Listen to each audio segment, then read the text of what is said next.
Last time out at Imola, the Flying Huskies managed to navigate the notoriously tricky Imola circuit. This time, they're up for another old school track in the form of Brands Hatch, one of the most storied and historic circuits in all of the world. Will they be able to handle the massive undulation of Brands Hatch? Well, stay tuned, because you'll see it all live here on the Global Sim Racing channel. Hi, I'm DJ Clark, and with me in the booth is Reese Gardner. Behind the scenes is our director, Sean Ambrose, and he's using cameras provided by Dougie Beard. It may have been a while since we've seen the top-level open wheelers here at Brands Hatch, so let's head over to our track guide to make sure everyone is up to date.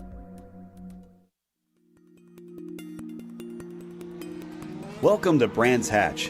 When popular British racing circuits get listed, this track just to the southeast of London often finds itself near the top. The extensive history of the venue has meant that many famous names in racing have ran laps here. But the stats make it sound deceptively simple, with the Grand Prix and Indy course having 9 and 6 turns respectively. Laps might be short, but they're also fast, and the corners are often a challenge to get right. As you'd expect, that means passing is quite difficult, with most drivers leaning towards sending one up the inside at Druids. You might occasionally see overtakes into the first corner, Paddock Hill Bend, but the blind apex and gigantic drop in elevation make that an errand for only the brave. Many of the corner names pay tribute to famous British drivers from the past decades, such as Hill, Surtees, Sterling, and Clark. In fact, the fame extends beyond the drivers, but to the cars as well, with this place seeing everything from Formula One to Formula Ford, touring cars, GT cars, motorcycles, and even rallycross. It's a gorgeously scenic venue where lush trees envelop the back half of the course, while the front half is mostly encapsulated inside a natural amphitheater.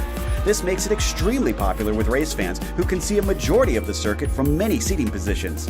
With a great location near a major metropolitan hub, a spectator-friendly layout, and an experience that challenges drivers, you can see why this place remains abuzz with racing to this day.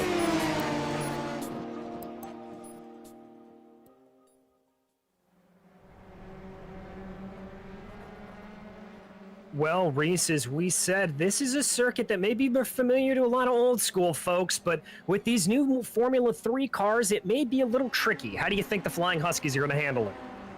I think they're going to handle it with all of the testing and panache that Formula 3 always does. You know, these cars, lower level open wheelers, which means they do have a good amount of downforce. They're very stiff, which certainly allows them to carry a lot of speed through these very fast corners. 2.3 miles is the length of Brands Hatch, and well, there's quite a few opportunities around the lap to send one up the inside. Only 9 turns here, and a lot of them are incredibly fast. So these guys were 25 minutes in the race. If they want to make moves, they're going to have to really plan them out here.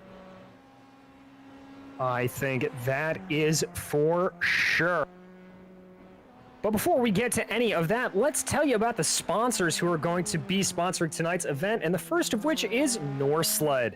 Norsled is a non-profit animal welfare organization dedicated to rescuing, rehabilitating, and finding homes for unwanted, abandoned, and abused husky dogs. Today, nearly every Flying Husky track day or car event benefits Norsled with with a portion of the proceeds donated to them. Even if you can't adopt, you can still help ensure care for these amazing animals through your support. Save a Husky. For more information, contact Todd Curtis through email at todd@flyinghusky.racing. And today's event is also brought to you by Flying Husky Racing. It's a car club based in the Pacific Northwest that delivers premium track days and car events for automotive enthusiasts. FHR is dedicated to safety, development, and building community among members and participants. Find out more on the web at flyinghusky.racing. Flying Husky Racing, track days are the best days. And now, Reese, as drivers are out on qualifying, why don't you run us through today's race details? Well, they got fixed setup as per usual, so not much they can adjust on those cars apart from, well, the brake bias, I would say. 15 minutes of open qualifying that the drivers are in at the moment, setting their times for the grid with a 25-minute race and a fast repair available. So if there's an incident out on track and a couple of guys end up losing a wheel or something like that, they'll be able to get it back to the pits and get back out there before the race is out. Michael Broomhead currently on top in the qualifying session by nearly 2 seconds over John Showerman, which is a pretty good performance there so far. Broomhead, of course, the winner of round 1 at the Red Bull Ring. Yeah, it's going to be interesting indeed. Here is a newcomer out there, Phil Horwitz, as he crosses over the line. We're going to go on board with him as he takes a little excursion. No. That's not the line you want to take, Reese. No, certainly not. Paddock Hill Bend, very difficult corner, the first turn here at this circuit. We'll pick up Michael Broomhead as he comes towards the end of this lap, a 16.28, the time that he's currently set, and coming through clearways, this sweeping final corner to take you onto the start-finish straight, I suppose you could say. It's not very straight, but Michael Broomhead bringing it through to the line, and it looks like that's an improvement. That is a 15.8, so now he leads by nearly 2.5 seconds in qualifying. Todd Curtis, our series organizer, not able to improve on his fastest lap so far. No, but here comes Gene Hawks as he makes his way around that tricky final corner. Very, very easy to run wide there, but he does a good job getting a little bit of a toe pull along behind him. Todd is not able to improve at all, barely, and it looks like Nick Horvath did not get through either, but here comes Nicholas Colander. Nick Colander, second place last round at Imola. Can he improve on his time? 5.65, 300ths improvement there for Nicholas. Doesn't bring him much closer to Gene Hawks, but it is still an improvement. Mr. Showerman, meanwhile, in second place at the moment. Can he do anything to topple Michael Broomhead? Well, that's going to be the real question. Showerman looks like he's on an outlap there, so that's not going to do anything. Hans Salnave unable to improve on his 1:23 at the moment. So we're going to watch Phil Horwitz, that newcomer, as he comes down here through this final sequence of corners. So tricky around here, Reese. It's not a lot of heavy braking zones. It's much more a brush braking and just feeling out the car. Looks like this isn't going to be a good lap for Phil. No, but he at least has gotten that 21-0 on the board. It's good to have Phil Horwitz with us. He's a new Flying Husky racer joining the league tonight. He's a pro motorcycle racer in Moto America and a highly sought-out motorcycle racing coach. He's actually trained with Valentino Rossi at one point, so he's certainly got a lot of experience under his belt. It's good to see him here on the sim.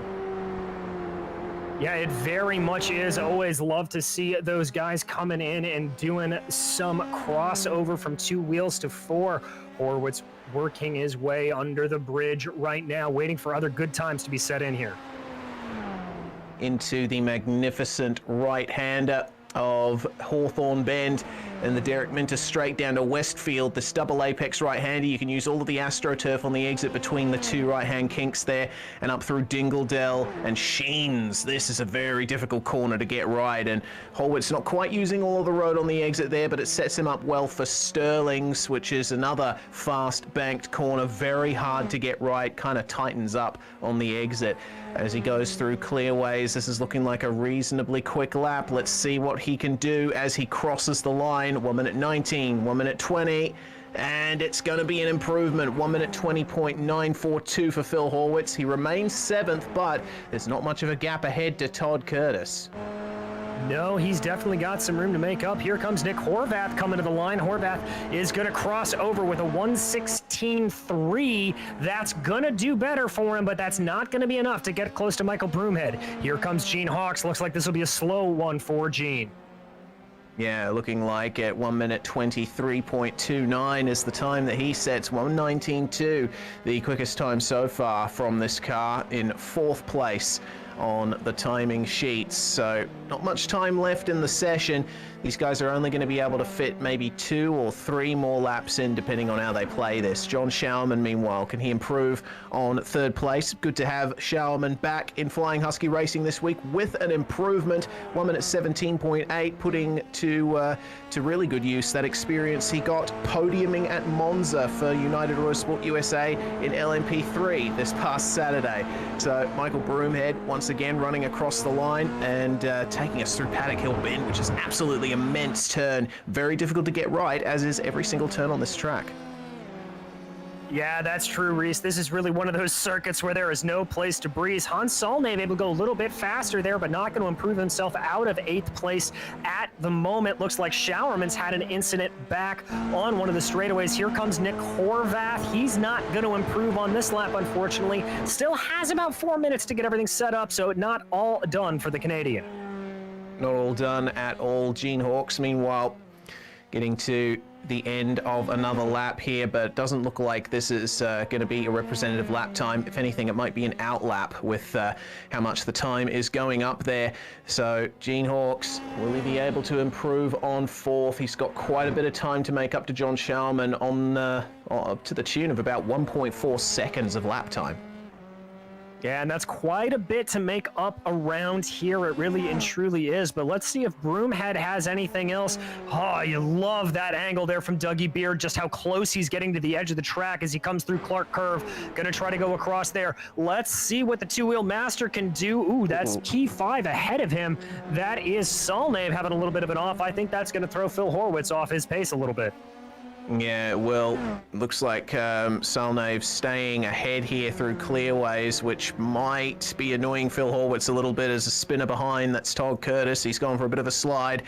So what's going to happen here between Horwitz and Solnave? Solnave crosses the line to start another lap, and Horwitz 21.7. You get the feeling that if it weren't for Solnave there... That's Horvath. That's Horvath. P1. Sorry to cut you off there, Reese, but that was a mega lap for the 382.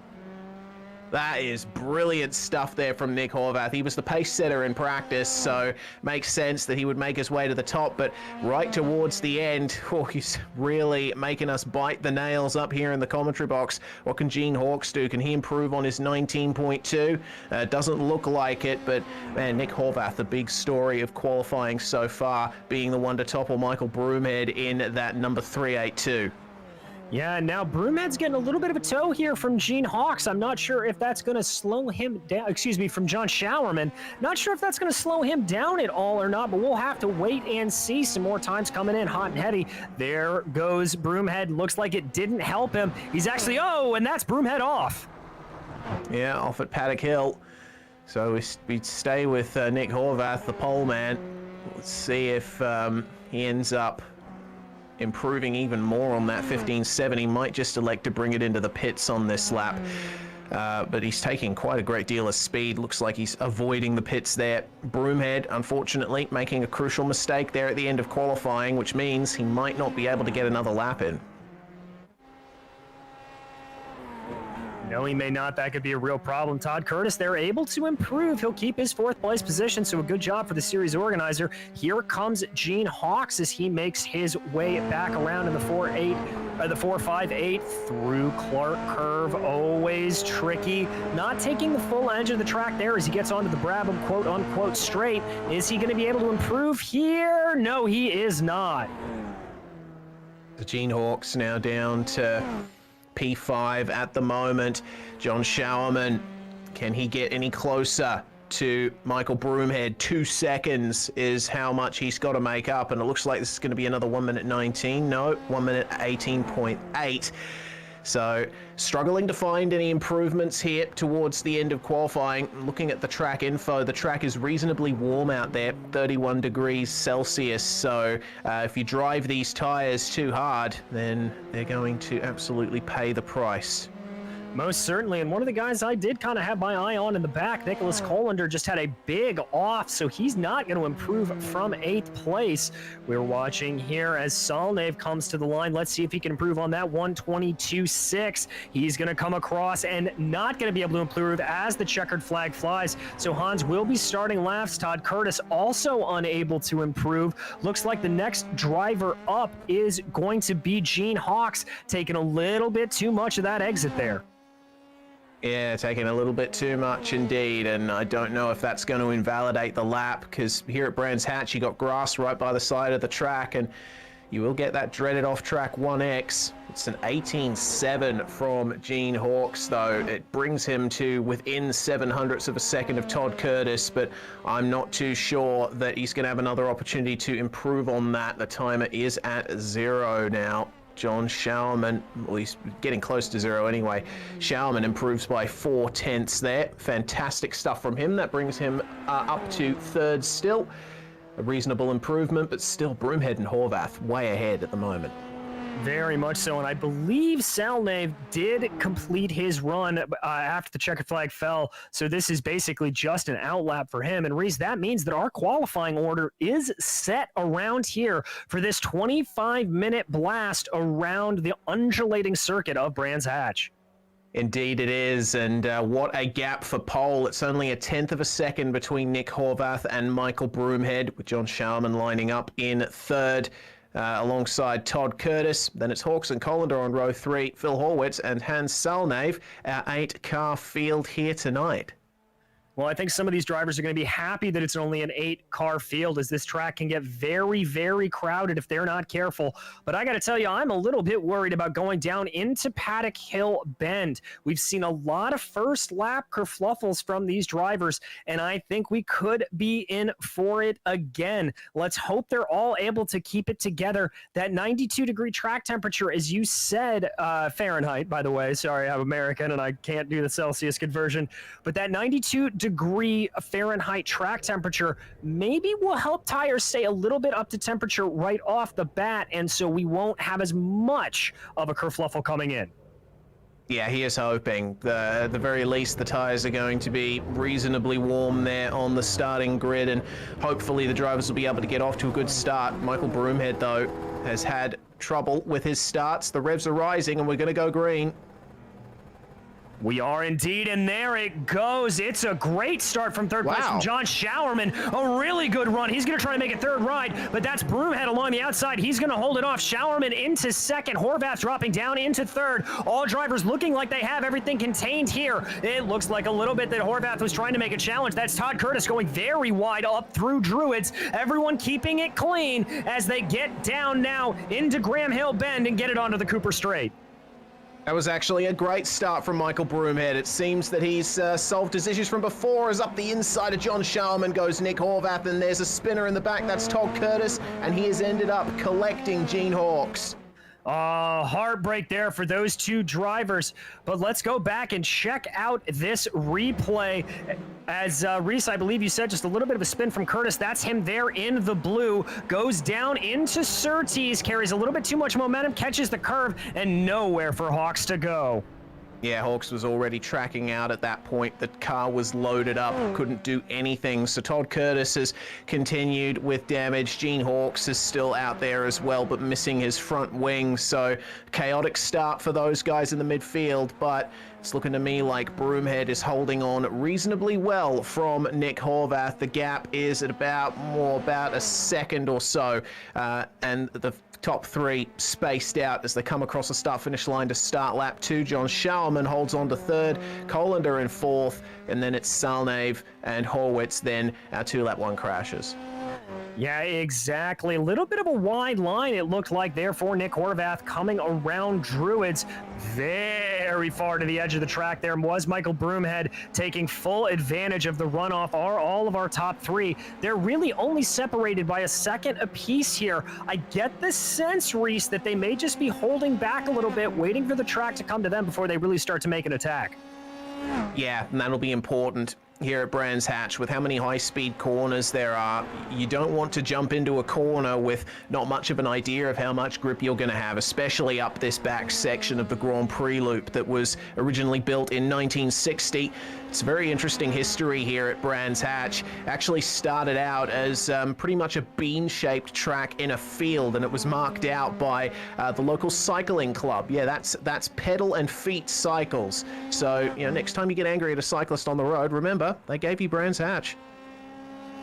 Well, I'm going to have to keep that in mind because I'm certainly one of those people that tends to get very angry at cyclists on the road. But we're going to jump on board with, this is Phil Horwitz as he tries to track down Hans Salnave. There goes Michael Broomhead setting the fastest lap of the race. This is currently the closest battle we have out on circuit right now. Horwitz only about 1.2 seconds behind. Indeed, Salnave actually made up the position on Horwitz on the start, but both of them gaining positions thanks to that coming together between Todd Curtis and Gene Hawkes. So Horwitz now in race mode, and oh no, that is bad at Druids. He just glanced off the inside of the tire barrier for a second. It looked like he'd lost his front right, but at the very least, he's managed to escape with minimal damage from that, but that's a setback that he won't want. No, not at all. Although it does look like Gene Hawkes is going to be coming through here, getting a little bit of damage repair, taking that spare car. But this is Michael Broomhead continuing to set the pace here, building that gap upwards near 2 seconds away from Nick Horvath. Horvath just looks like he's losing touch. Yeah, it looks like it. Once the tires have started to come up to an operating temperature, Broomhead just seems to know how to extract that little bit extra from the car. 17.6 and now a 16.7. He's taking about 9/10 of a second out of the fastest lap every single lap so far. Really good to see there for Broomhead. But Nick Horvath, yeah, starting to lose touch a little bit. 4/10 slower on the previous lap. On board here with Nick Horvath as he chases him down through Graham Hill Bend. It's gotten a bit tighter over the years. Used to be pretty much a flat-out blast down here to this particular corner, but then he's got the straight. You know, it's going to be difficult to try and make up the gap on Broomhead. It looks like he might just be outside of draft range.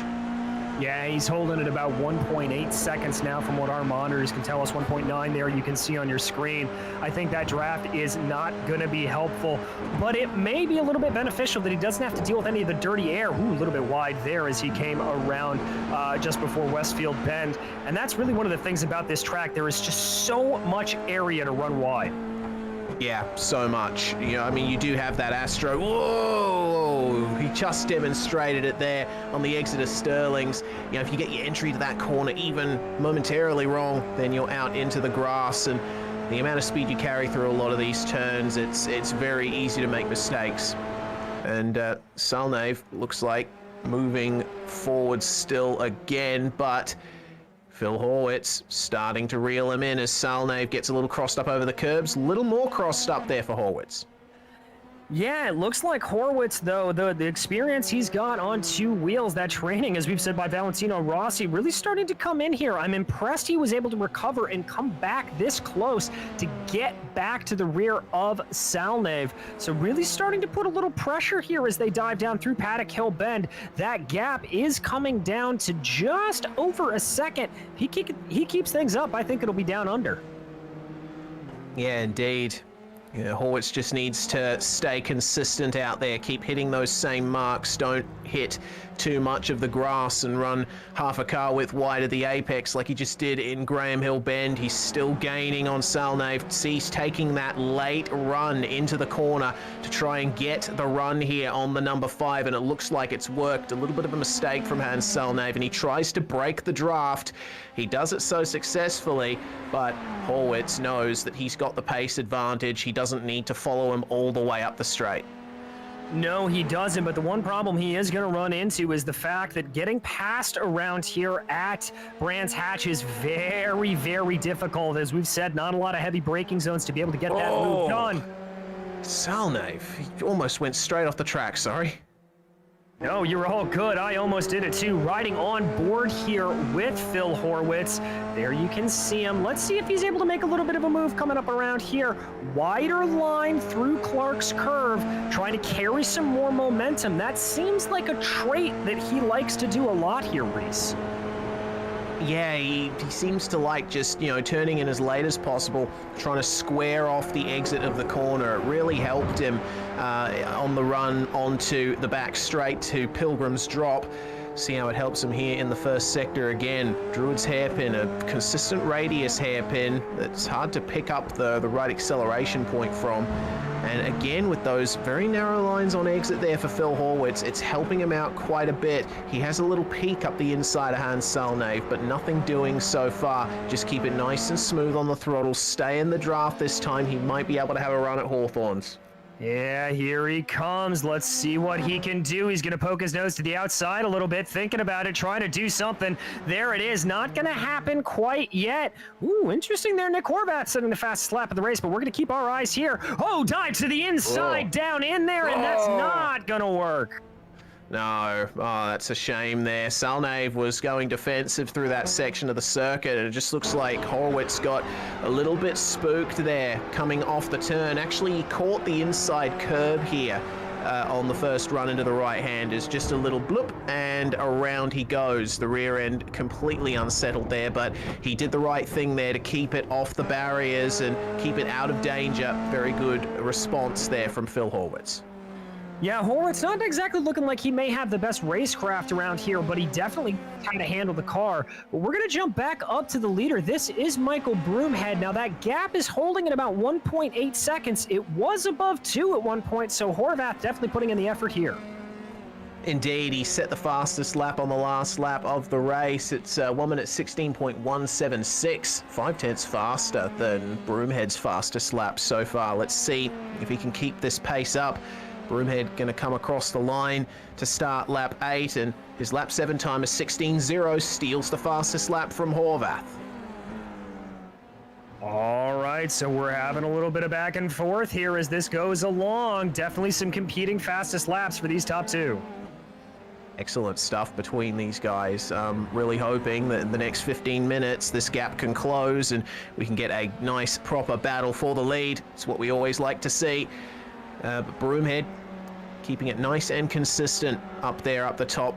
Very clean lines. He's not running all the way to the white line on every single exit, but I think that's a lesson learned well by all the drivers from Imola, which has very harsh curbs. Brands Hatch has a couple of curbs here that are very similar. The majority, of course, are pretty flat, but you still don't want to use too much of them. You just want to keep the car at like 8 or 9 tenths. Make sure that you keep circulating around the track and don't put yourself on the grass or in the wall. No, exactly.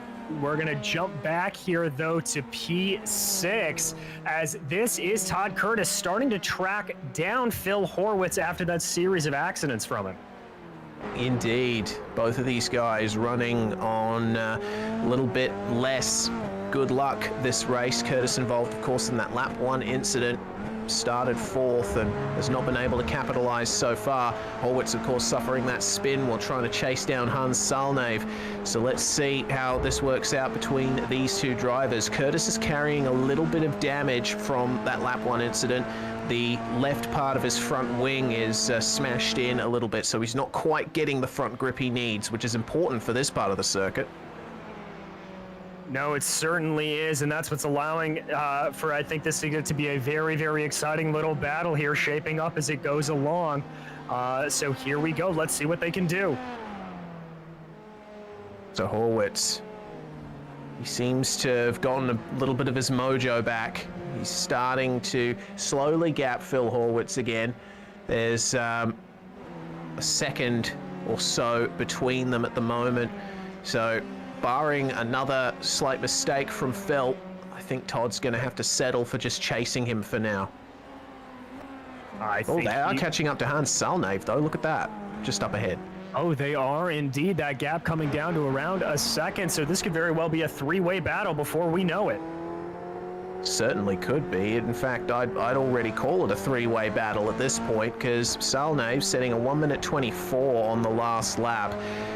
Obviously, there's been a mistake somewhere along the line, because Horwitz ran 4.7 seconds faster on that last lap. And again, running wide into the bend coming onto the straight. That is Surtees bend there.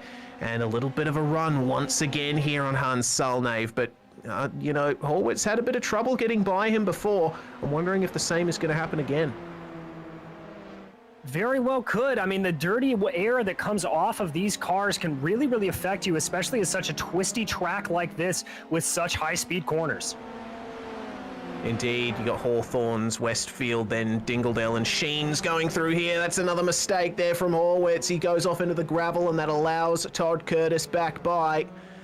So a little bit too much curb, I think, in Sheens there for Horwitz. Actually, no, it looks like he didn't touch the curb at all. He just, I think, braked a bit too late for that sweeper.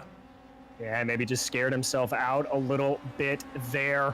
But this battle's going to continue on. Curtis closing down a little bit on Salnave. Indeed, Salnave continuing to keep his lines out there. Curtis is, I wonder if he's going to have as much trouble getting by him as Horwitz did. Salnave, he is still out there on track. He's still putting those lap times down, but you know, I think he's having a little bit of trouble getting his lines consistent lap to lap, and that might be scaring the other drivers behind him. So let's see what Todd Curtis can do, even with his damage. Yeah, we'll have to see. I mean, that front wing definitely hurting him. Oh, as I believe that I saw a big off in the back. I think that was Horwitz again. Oh, yeah. That's big damage there for Horwitz.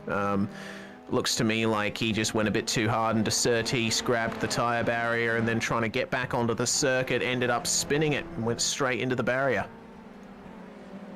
Yes, indeed. But we're going to keep our eyes focused here on this battle between Salnave and Curtis. Curtis continuing to close up behind the best that he can. Best he can, indeed. And they're about to be lapped by Michael Broomhead here. You can see Broomhead in the back of the shot there as they come across the start-finish line coming up to them. And this could potentially change the battle for the lead if Broomhead has trouble getting by these guys, because remember, they've still got Nick Horvath within a second and a bit. Curtis having a bit of a lock-up here as he catches up to Salnave. What's Broomhead going to do here? He's going to have to navigate this as they go side by side there down through Cooper Straight. That's definitely going to slow him up. Todd Curtis doing him no favors. He's going to have to go around the outside of Surtees. That's certainly going to slow him up, but the same thing is going to happen to Horvath behind. Oh my goodness, Horvath really avoiding Hans Salnave there on the exit of Surtees, but he's managed to get ahead. The gap for the lead, it seems, is actually extended or stayed relatively stable there. 2.1 seconds between our two leaders now.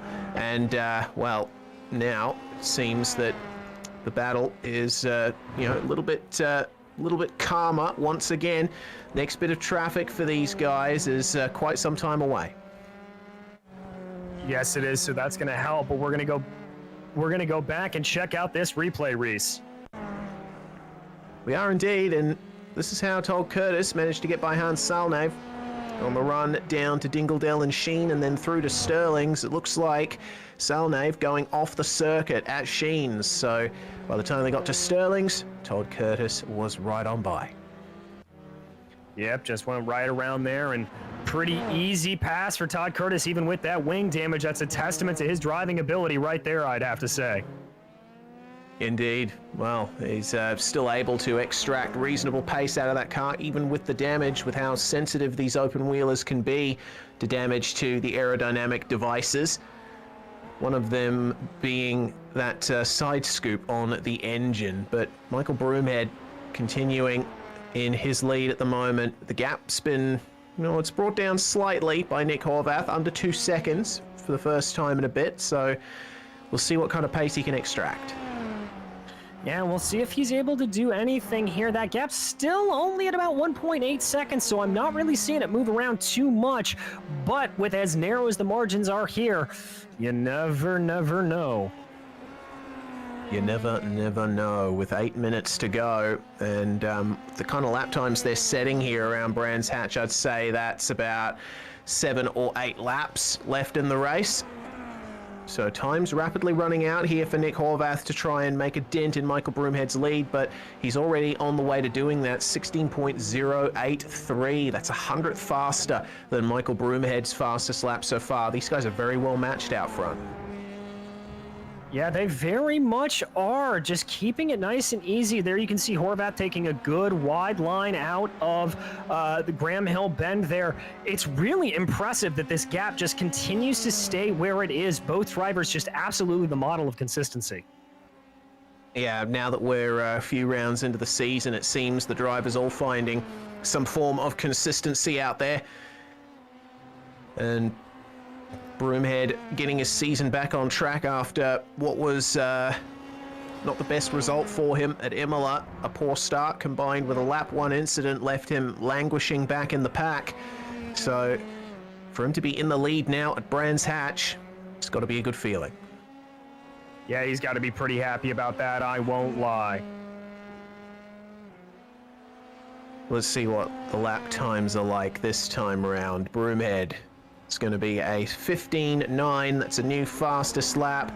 Nick Horvath a 16.2. So, I mean, if there was a point given for fastest lap, this would be one of the most exciting competitions out there today, because it's amazing seeing what Broomhead and Horvath can extract out of these machines. Oh, most certainly. It is a very, very impressive run from both of them as they just continue to stretch it. But I do have to say, it looks like Broomhead's putting a little bit of an advantage here. He's gotten that gap up to about 2.8 seconds. Good stuff there. With that fastest lap, he's really turned up the wick into Hawthorns once again. This beautiful sweeping uphill turn.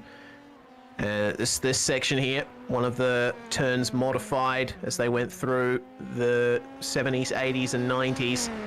It used to actually be a chicane here at Sheens, but now it's just the first right-hander that is the actual corner. There's been a lot of modifications made to Brands Hatch over the years, but they've been subtle enough that the track's been able to keep its essential character, and it still feels like you're racing the same track they did 50, 60 years ago. Yeah, it's really an impressive thing. It's really held its old school feeling, and it's a great thing to see. Although it doesn't exactly make for the best racing in modern cars. For hot lapping, oh, you don't get much better. Absolutely. The challenge of getting this section, Paddock Hill Bend and Druids right, you know, it defines your entire lap. Can't use too much of the curb, bring it in late for Graham Hill Bend. I love this corner as well. The fact you can use so much of the AstroTurf on the exit. And Surtees has its own challenge. You know, you got to bring it in wide because it actually tightens up right in the middle. It's almost like a V-shaped corner.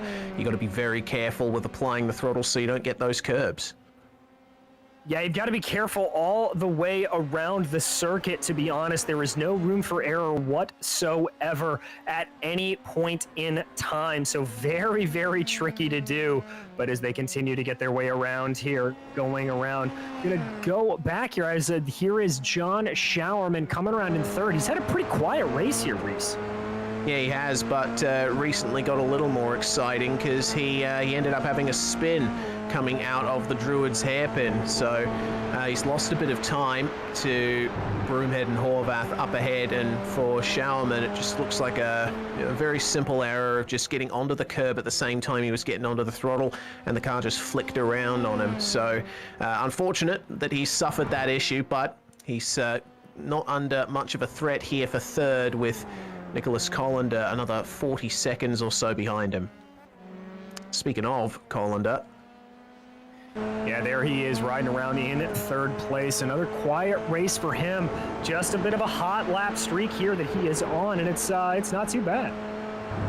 Yeah, not too bad at all. He's, once again, just not driving the car too hard out there, keeping it on the circuit. I think since the first round at the Red Bull Ring, the drivers have gotten their eye in again to these Formula 3 cars. They're starting to understand, you know, like where's the places you can push them, where's the places that you need to back off. And Collider's been doing a lot of backing off in this race, but it's paying dividends for him. He's got 4th place at the moment, which will be good to back up his 2nd place at Imola. Yeah, most certainly will. He'll be happy with that result, I am sure, as we tick down under 3.5 minutes to go. These gaps really stabilizing across the field. Not a whole lot of crazy battles. It's just drivers versus track at this point. And what a track to be fighting against as a driver. Like you said, DJ, you know, hot lapping around Brands Hatch is a sensory experience. Todd Curtis doing some of that at the moment, now that he's up into 5th place, having tackled Hans Salnave and Phil Horwitz. But first car a lap down, so doesn't stand much of a chance of making up more positions before the race ends, unless there's something happening to one of our leaders. Meanwhile, you know, we check out Michael Broomhead making his way back down Pilgrim's Drop, and this is the reason why it's called a drop. It goes right through into this dip, into this valley through the woods. Yeah, it's a very stunning thing, and when you're in the car, you can just feel the G-loads coming onto you. Very, very tough to feel. Well, obviously, you don't get that same sensation in the sim, but you can certainly see it. Broomhead taking a good amount of curb there as you go through Sheens, now down into Sterling's, that banked corner. Indeed, and through clearways onto the Indy circuit, the old circuit. It's funny, another quick fact about the original layout of Brands Hatch. Basically, what is the Indy circuit now? Through Paddock Hill, they didn't have Druid's Hairpin at the start, and then up through Graham Hill, the first part of Surtees, and then the really tight bend at Clearways. The original layout of the circuit actually used to be run in the opposite direction, so Paddock Hill Bend was the final turn. It's amazing what kind of stuff you can dig up if you do a bit of research on the history of these tracks. Brands Hatch actually around since the late 1940s, so it's one of those super old school tracks. Well, Nick Horvath just going purple, so maybe trying to put a late race challenge on here, but with only 1:20 to go, I don't know how much that's going to be able to do. Yeah, with so little time left in the race, there's not much that can be done here for Nick Horvath, barring a mistake from Michael Broomhead. With how hard he's really still pushing to try and keep that fastest lap away from Horvath. Oh, goodness. The way Broomhead takes Sheens, it looks like he's on the verge of going for a slide as he goes across the curb. He's managing to get a good amount of speed out of that car despite the bumps, and remember, these guys are running fixed setups, so it largely comes down to driving style, how much you can extract out of these things. Broomhead seems to have it down. Yeah, I think it's pretty easy to say that Michael Broomhead has this thing exactly where he wants to be. So Nick Horvath again setting the fastest lap of the race, coming up strong, getting that gap down to 1.8 seconds, but it may be a little too late as this is the final lap of the race. Yeah, indeed. Final lap. And Michael Broomhead, oh, have a look at how wide Horvath went on the exit of Graham Hill Bend in the background there. He is pushing so hard to try and get within the gap here. Oh, there's a spinner right in front of them, and that's Phil Horwitz, who's gone for another little adventure out there. He manages to get back going cleanly, good to see. But Nick Horvath and Michael Broomhead, they've been locked in this battle of the lap times for the whole race, and for the moment, it seems that Horvath has the fastest lap. Let's see if Broomhead, on his way to victory, can take that from him as well. Well, it'll be a bit of a bragging moment if he is able to do so as we watch there Broomhead making his way through the final sequence of corners, ready to do this, coming down into Clark's curve. There he goes, perfect line once again, and it is going to be a victory for Michael Broomhead here at Brands Hatch. Nick Horvath put up a heck of a fight behind him, but not quite close enough to be able to close it down. Now John Showerman making that same final sequence of corners as he comes down here, working his way around a little bit farther ways back, but a good race nonetheless. Yeah, good race indeed for John Showerman. You know, he started third, he stayed third, and had a bit of a run at second place on the first lap as well. I think he's got a lot to be proud of here from tonight. So third place will be his as he comes around the final corner. It seems that Nick Horvath, meanwhile, securing the fastest lap of the race. So that's one thing that he has over Michael Broomhead as John Showerman completes the podium. And Nicholas Collender, another strong finish here in fourth. Yeah, Collender doing a good job there. Now just waiting for Todd Curtis to cross over the line. Todd, who had to come back from a lot as well, really doing that there. Excuse me, Todd has already crossed the line. We are just waiting for Nicholas here. Indeed, last finisher on the lead lap is Nicholas Collender. Every other position has been decided, so the number 973 across the line just behind Hans Salnave, and away we go. Well, it was an interesting night at Brands Hatch. Certainly the first few laps were quite chaotic, and we'll have to have a chat to the drivers pretty soon, DJ, because there's a lot to come out of that one. We will indeed, and don't go anywhere because we will be back after a short break with driver interviews and a final recap of the standings here at Brands Hatch.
Welcome back to Brands Hatch as we just saw the Flying Huskies take to this historic circuit in what was a very controlled drive from Michael Broomhead to take that P1.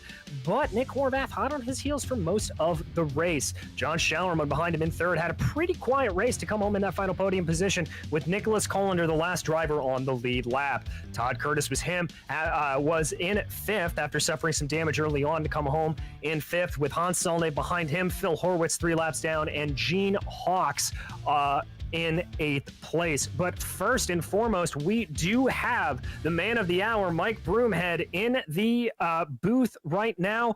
Mike, this is one of the trickiest circuits in the world, and you handled it like a champ. That's got to feel good.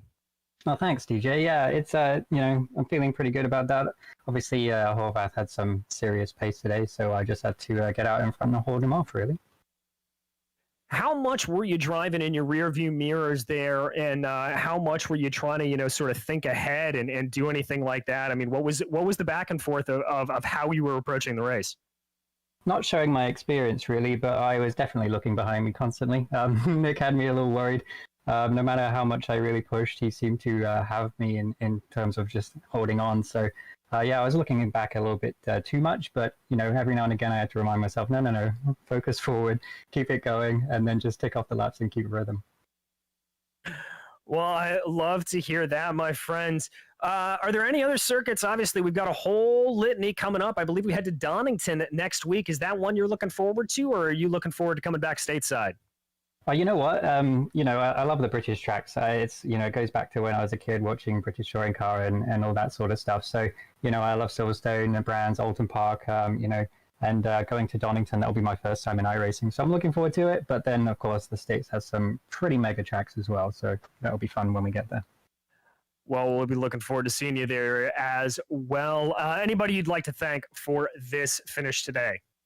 Yeah, of course, Todd and the boys Flying Husky, Britannia, Nick, and everybody involved with that, and of course, family Mimi, and you guys as well, but also the sponsors MRM, Mountain Range Marketing, and ElisisLight.com. Please check them out. Well, thank you very much. That was Mike Broomhead, your winner here today. And now Reese is caught up with our second place finisher, Nick Horvath.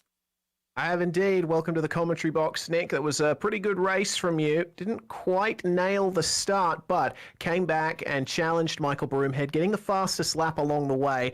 It was a pretty good round for you. Yeah, this has just been a wonderful round, start to finish. I know I got a little bit too greedy with the clutch on the start, and that really did me in, but the fact that I could get second back and at least keep a solid gap going towards first, I feel like I could have got him if I had a little bit more time.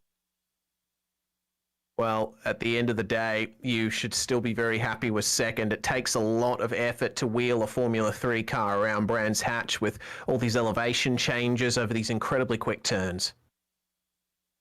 Oh yeah, a lot of these corners are really, really tricky, especially 7. I had a lot of problems in there in practice, but I ran 107 practice laps yesterday alone, just trying to nail things down, and I hadn't even hit a 115 before that. So in order to hit 115 in every session today, it was just wild. I'm sure it was. I mean, pace setting in practice, briefly, taking that pole position there from Michael Broomhead before that start. Just take us through that start, because it seems like these cars, they have a bit of trouble getting off the line sometimes. I find I tend to let the clutch out fairly quickly, and I don't really get that good of a run. So I've just been doing a little bit of practice, and I found if I just sort of jab it back in a little bit, sometimes I get a little bit more of a run off of the other cars. Especially, I just didn't really plan on the uphill start. That really kind of did me in. I felt it as soon as I tried to jab back in and get a little greedy and get a little bit of an edge on him, because I knew he had a couple bad starts before. That I just felt the tires spin, and I knew I was going to be down at least 1 or 2 spots. Aside from that, Mike had a really, really good start, and he's just hard to catch. He was very, very consistent. It's just, I think it really just came down to the fact that once he got that gap up, I just couldn't make it up. I kept losing almost every time I gained. Well, you've still got plenty of chances this season to make up that gap and try and get some wins of your own. What's the round you're looking forward to most in the future? Oh boy, I'm proud. I'm looking forward to Spa for sure. Spa or CTMP. Certainly good choices there for tracks. Very fast, like Brands Hatch. That was Nick Horvath. And now it looks like our third place man, John Shallerman, stood by with DJ Clark. Well, John, I would say that it was a quiet race out for you, but in a place like Brands Hatch, there's no such thing as a quiet race. It was a fun race. It was kind of fun to try to work out the track. Those guys ahead of me were so fast, I was never going to be near them. And had a little battle with Todd there, so that was kind of fun. And also Phil, so that was kind of fun at the end. Yeah, it was. I mean, do you like the old school circuits like this, or are you a fan of the more modern ones like something like a Coda, let's say? I like these old ones. I think they're super cool. And it's got so much history. It's been around just forever. So I was glad to finally get to drive it. I never drove it before today. Well, I've got to imagine then you're looking forward to heading to Donington next week. Yeah, Donington should be fun. It's another one of these old British. These Brits love racing, so they got all these cool tracks around their country. For sure, my friend. Anybody you'd like to thank for this podium here today? Well, Todd for getting me involved in this thing. Of course, he's just welcoming to everybody and makes it really fun and putting it all together. So he's the main one I want to thank. Well, thank you very much. That was John Showerman, your third place finisher. And speaking of Todd, Reese has caught up with our series organizer, Todd Curtis. Have indeed. Welcome, Todd, once again. Reasonably good race for you apart from lap one, getting 5th place. Just take us through that incident that happened to you on the first lap. Yeah, I'm not really sure what happened there. It's just kind of one of those things where you find yourself among a bunch of cars, and I wound up in the wrong place across the track and slid across, and I think I collected Gene at the time. I feel pretty bad about that, but we got all back out there and got to have the rest of the race, which looked pretty good for the most part. The guys out front were really driving well, and it was kind of fun to watch them. And what my accomplishment is, I'm trying to finish on the opening lap. It's you gotta strive for something, right? Absolutely, especially with that front wing damage you were carrying all the way through the race. Looked like the front left not quite producing the clean air that it should. How was it actually out there with that damaged front wing, especially considering how important good front aero is at this track? Yeah, it felt like I was behind another car the whole time, and I was driving out in the open. So there was definitely some feeling of resistance there. But I think it was all about me and my own driving. The car may have hampered only a little bit, but in the end, it's one of those things you need to be able to manage in these kind of cars, and they're really fragile. Just a little bump will take off a piece or a bit or a vortex generator or something. That sounds really fancy, but it's like a little piece of plastic. But wow, they do a lot. So hearing that Donington is coming up soon, what are your thoughts on how the racing's going to go there? Well, at least we don't have to change time zones, going from Brands Hatch to Donington's nice, short drive or whatever. But yeah, it's a new place for me to learn. I've not driven there before. So my lack of practice here at Brands Hatch was only barely made up for the fact that I'd driven it before. So this is going to be all new and fresh, and I'd better get in some laps, especially with how Nick is putting in those laps. He's making us all look bad. Although Mike sure showed him up. So we'll see what happens next time. We shall indeed. Anyone that you'd like to thank before we let you go, Todd? Oh, yeah, as always, thanks to Norsled. Thanks to all the guys for coming out. This is a really great group. We have a really good time out there. There was only one time where it felt maybe a little tense, and maybe there was discussion of a recent Formula One race, and there was this kind of moment in this really fast turn, and we might have talked about that a little bit at one point, but it was all very cordial. I can assure you of that. Good stuff there. Todd Curtis, series organizer here at Flying Husky Racing. Well, I think that brings to an end proceedings for the driver interviews, DJ. Was happy with this round at Brands Hatch. Bring on Donington next week. Indeed, Reese. And before we go tonight, we'd like to thank the companies that provide the sponsorship for tonight. That includes Norsled, Save a Husky. For more information, contact Todd Curtis at Flying Husky Racing. Also, we'd like to thank Flying Husky Racing. Find out more at flyinghusky.racing. Flying Husky Racing. Track days are the best days. And thanks to the companies that provide the software and the hardware for our broadcast listed here on your screen.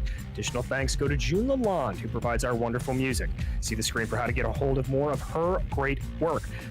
Thanks to the team today, Reese, Sean, and Dougie. You can find out more about GSRC at globalsimracingchannel.com or through our social media listed on the screen. Also, please check out our merchandise store at simracingmerch.com/GSRC. We keep a link in the description below. Don't forget to subscribe to our YouTube channel as well so you don't miss a moment here on GSRC. Well, as we said, that next race up is going to be at Donington at 11:30 p.m. Eastern Time on July 27th. We also have a list of upcoming races for other series listed on your screen, so check those out.